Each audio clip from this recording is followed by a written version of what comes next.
This is Dr. Nabarun Dasgupta. I'm going to show you today really quickly how to send us samples of drugs using our test kits, which look like this. The instructions, first of all, are all on the back, and this video will help you follow along with those instructions. Inside the kit, there is a paper tattoo bib to create a nice clean surface, because you know that sometimes when you're out in the field or on a program that you might have a messy space. So those are the scoop and the spatula. We have some rubber gloves and some sealing wax tape, which looks like this. We'll go through all of these in just a second. Swabs, a little packet of them, and most importantly, the vial. All right, so the vial that you have in your kit has methyl cyanide in it, and what I always start by doing is taking the wax tape off the vial before I put on the gloves, because that makes my life just a little bit easier, and you can just toss that.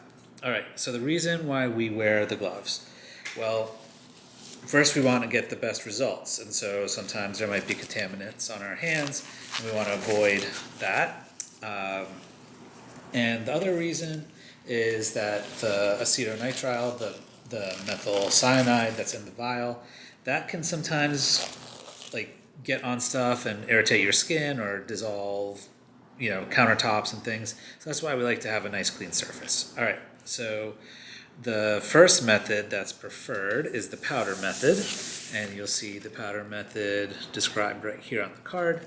So the powder method uses these scoops that came from DanceSafe. They are a tiny amount, but it is actually just the right amount for doing this kind of analysis. So we unscrew the top, lay that there. This is just a little twist bag, and what we ideally want to do is get 2 scoops. So just like that. 1, 2. And that would be just a perfect amount. You can swirl it a bit to dissolve it, but it'll just kind of do its own thing depending on what that substance is. And then you can take off your gloves at this point, and then just take the white backing off of the wax tape. And then this stuff is kind of fun to play with sometimes. It's called parafilm. So I hold it down with one thumb over on this side, pull it, and then just rotate to kind of stretch and seal all the way around the vial. And this prevents it from getting spilled in transport. Make sure it gets here nice and safe. There's ain't nothing much left in there, but you can see against the black that there is some powdery residue left behind. So this is something we can definitely handle. It's not as good of a results sometimes as having the 2 scoops of powder, but it'll do if that's what you got. So I open up one of these swab packets. And there you go, it's just a cotton swab. Now what I do with this is to take the vial cap off, dip it in here, and get that swab nice and wet. Just a couple swirls. Set down the vial, and then you just go along the inside of the bag as many times as you can, like 3-4 times, something like that. So you see, just going around, trying to get in that corner, grab whatever we can out of that bag, and then dipping it back into the methyl cyanide, spinning it a bunch of times.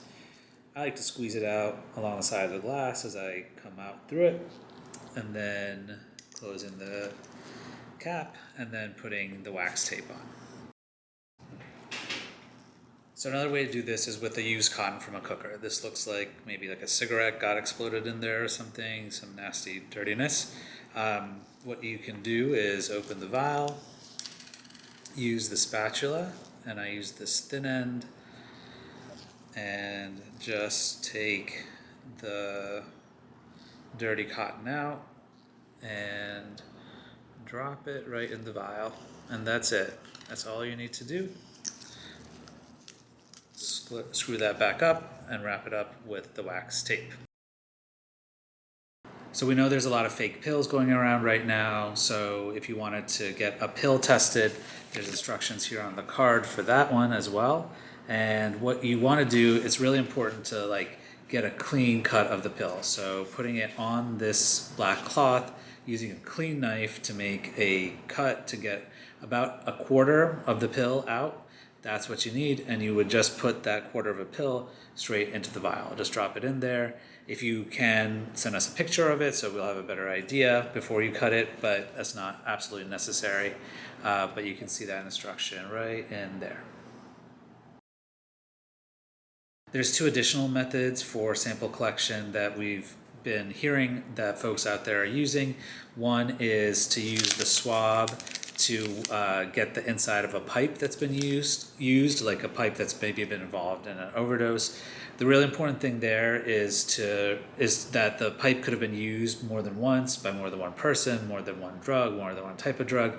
So the results that come out of those, unless it was a single-use pipe, can be contaminated, can be a little bit more messy.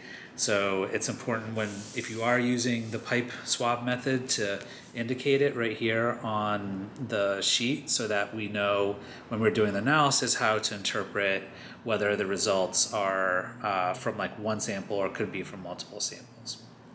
The other way that we've heard people are using the kits is to test syringes.